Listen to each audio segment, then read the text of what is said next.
أكثر الذين رووه عن هشام قالوا كما قال زهير. Mais là, ce ne sont que 3 exemples. Et la majorité des personnes qui rapportent les récits de Hisham, ils vont tous rapporter comme Zuhair, c'est-à-dire entre Hisham et Abdullah ibn Arqam, ils ne mettront aucun intermédiaire. Donc le hadith en lui-même, il n'a aucune faiblesse. Donc là, c'est le premier hadith que nous avions. Nous regardons le second hadith. وبه قال حدثنا أحمد بن محمد بن حنبل ومسدد ومحمد بن عيسى. Imam Abu Daoud, il a là 3 professeurs. Ahmad ibn Muhammad ibn Hanbal, le deuxième c'est Musaddad, et le troisième c'est Muhammad ibn Isa. Sur les textes, normalement c'est en couleur. Al-Ma'na. Ces 3 personnes, ils rapportent plus ou moins la même chose, plus ou moins la même histoire. Et qu'est-ce qu'ils disent? قالوا حدثنا.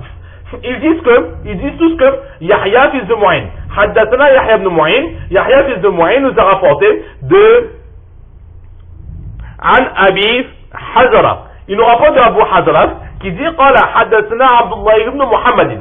Il dit que Abdullah fils de Muhammad nous a dit. Alors là nous voyons le hadith c'est quoi? Yahya fils de Mu'in rapporte de Abu Hazara qui rapporte de Abdullah fils de Muhammad. Maintenant Abdullah fils de Muhammad c'est qui? Alors parmi les 3 professeurs d'Imam Abu Daoud, il y a la personne qui s'appelle Muhammad ibn Isa. Alors Muhammad ibn Isa, qu'est-ce qu'il dit? قال ابن عيسى في حديثه, lorsqu'il raconte, il dit ibn Abi Bakrin. Il dit que Abdullah fils de Muhammad c'est qui? C'est Abdullah fils de Muhammad fils de Abu Bakr radiallahu ta'ala. Il dit que le Abdullah en question, c'est qui? C'est le petit-fils de Hazrat Abu Bakr Siddiq radiallahu ta'ala.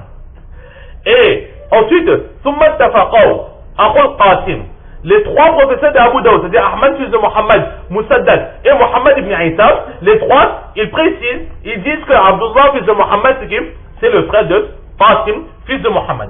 Donc là, au sujet d'Abdullah ibn Muhammad, Muhammad ibn Isa, il dit que Abdullah ibn Muhammad, c'est le frère de Qasim, mais c'est aussi le petit-fils de Hazrat Abu Bakr Siddiq radiallahu ta'ala an. Et Ahmad ibn Hanbal ainsi que Musaddad, eux les deux disent tout simplement qu'Abdullah ibn Muhammad c'est le frère de Qasim, mais ils ne précisent pas si c'est le petit-fils de Hazrat Abu Bakr Siddiq radiallahu ta'ala an.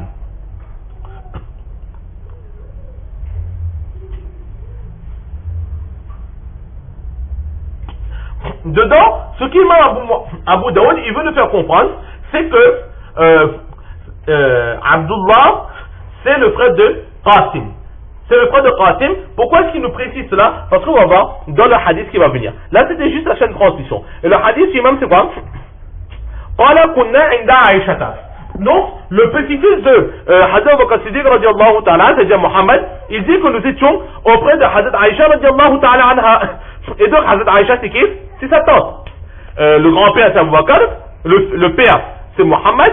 Donc, ça tombe automatiquement la sœur de Hazrat Aïcha radiallahu ta'ala anha. Et là, c'est le petit-fils qui s'appelait Muhammad.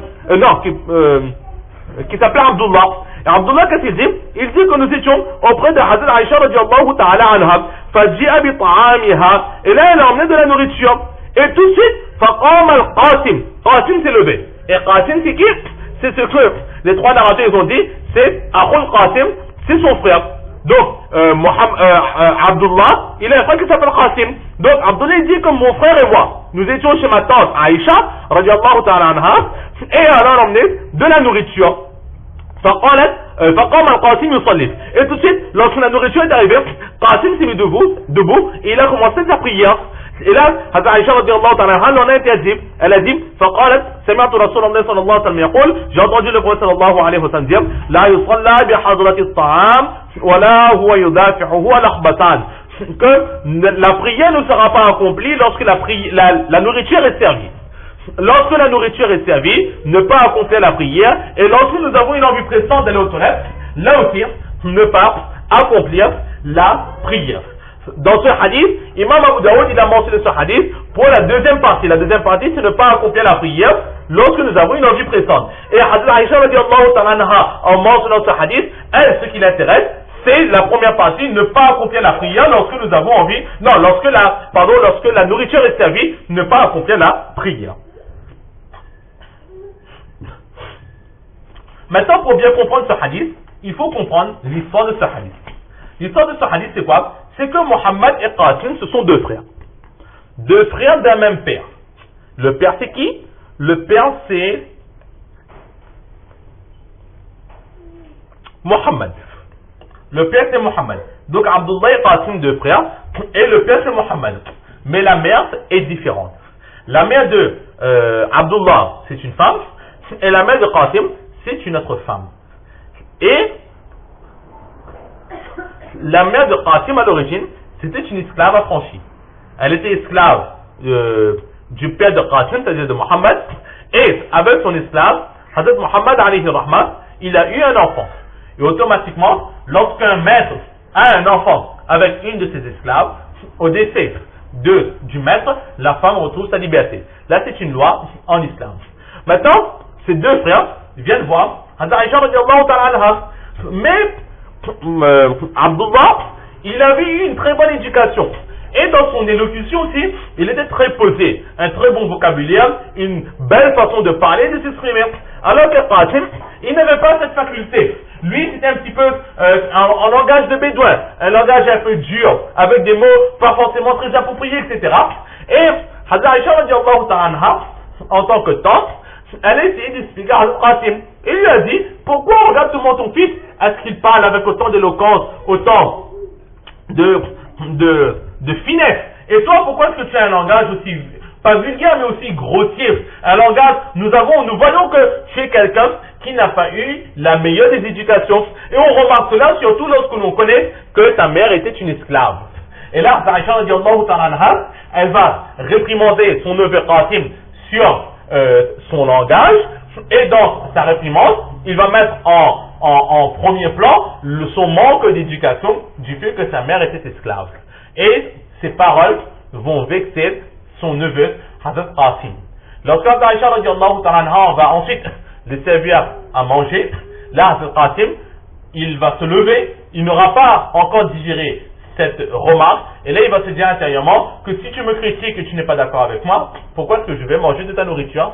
Et là tout de suite, pour montrer son mécontentement, il va se lever et il va commencer la prière. Tout de suite, Aïcha radiallahu anha va de nouveau l'arrêter, va dire que tu es peut-être en colère, mais ton arrière-grand-père, le saint prophète sallallahu alayhi wa sallam, ou bien mon mari, le saint prophète sallallahu alayhi wa sallam, a interdit de prier lorsque la nourriture était servie. Là c'est l'histoire de ce hadith. Donc voilà ce que l'on peut dire pour ce hadith. Maintenant, la question se pose. Lorsque la nourriture était servie, est-ce que l'on peut faire la prière ou il est toujours interdit d'accomplir la prière? Alors, les aïmas, les savants sont tous d'avis que lorsque la nourriture est servie, malgré cela, il est autorisé de faire la prière sera toujours acceptée. Et si l'heure de la prière est presque terminée, alors là, même si la nourriture est servie, il sera obligatoire de faire d'abord la prière et ensuite de s'asseoir pour manger. Pourquoi? Parce que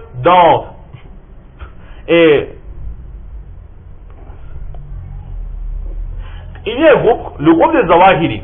Le groupe des Zawahiri, c'est un groupe qui se base uniquement sur les mots de hadith. Eux, qu'est-ce qu'ils disent? Ils disent que, nous avons vu que les quatre aïmés disent que c'est autorisé. Et les Zawahiri disent que non. Le hadith, il est très clair.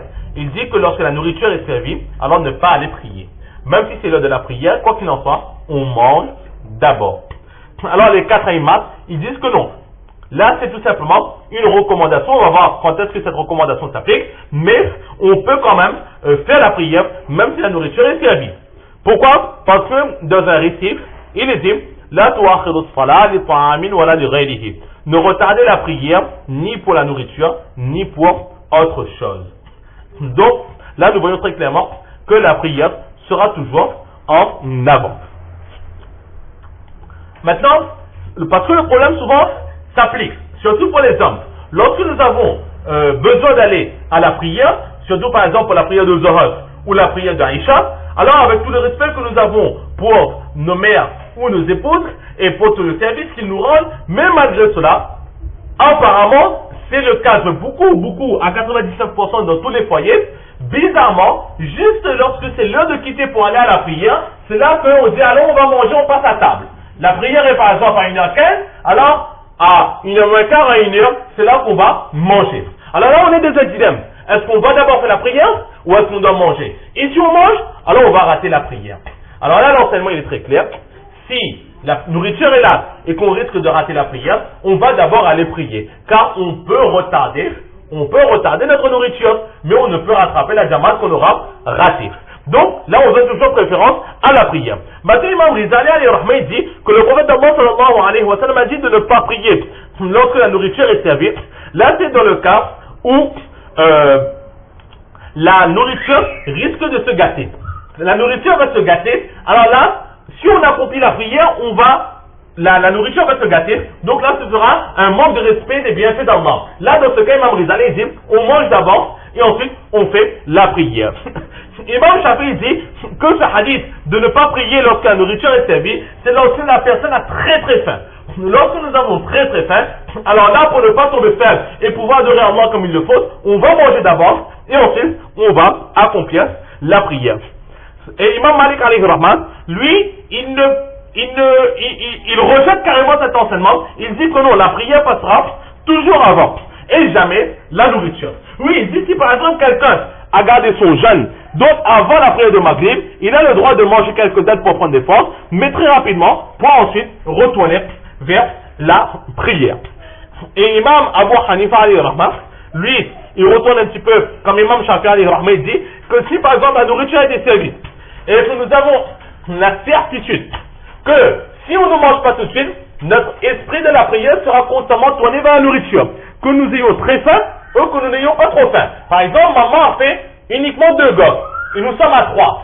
Et on connaît que si par exemple on va aller à la prière, alors les 2 esprits à la maison, ils vont manger les 2 gosses, il n'y aura plus rien pour nous. Alors de la prière, on sera en train de faire le namaz, et là tout de suite, on se dit, Ya Allah, de le namaz, je suis devant toi, je suis sacrifié, et Allah, toi, pas t'agrandir, fais que mes frères ne mangent pas cela, fais que mes frères ne voient pas les gosses, et que quand je rentre à la maison, je peux quand même manger. Alors là, sa prière va constamment penser, oui, j'espère qu'il va toujours rester quelque chose pour moi, il va rester encore un morceau pour moi. Alors là, au lieu de prier Allah, il sera en train de penser à sa nourriture. Imam Abu Hanifa, il dit, La an yakuna ta'ami kulluha salatan ahabbu ilayya min an yakuna salati kulluha ta'aman. Je préfère 1000 fois que la prière devienne ma nourriture plutôt que je préfère 1000 fois que ma nourriture ce soit la prière plutôt que la prière soit ma nourriture. C'est-à-dire que je préfère 1000 fois que je prends plaisir à prier et que cette prière nourrisse mon âme plutôt que de prier et que de la prière je ne pense qu'à la nourriture. Là c'est l'enseignement d'Imam Abu Hanifa. Donc c'est pour cela qu'ils disent que si nous sommes sûrs que notre esprit restera dans la nourriture, alors mangez rapidement et ensuite allez prier. Et si vous pouvez contenir cela et ensuite prier avec sincérité, amour, dévotion, priez d'abord et ensuite venez manger. Là c'est dans le cas où les deux arrivent en même temps. Mais si par exemple la nourriture n'a pas encore été servie, alors là on va prier d'abord. Ou encore, si par exemple ce n'est pas encore l'heure de la prière et on a le temps de manger, alors on va manger avant. Là c'est le matin qui s'applique lorsque l'heure de la prière et le repas, les deux se retrouvent sur une même plateforme. À qui donner préférence. Mais si on peut avancer l'autre et retarder l'autre sans problème, là il n'y a aucun problème. Là c'est ce qu'on peut dire sur ce second hadith.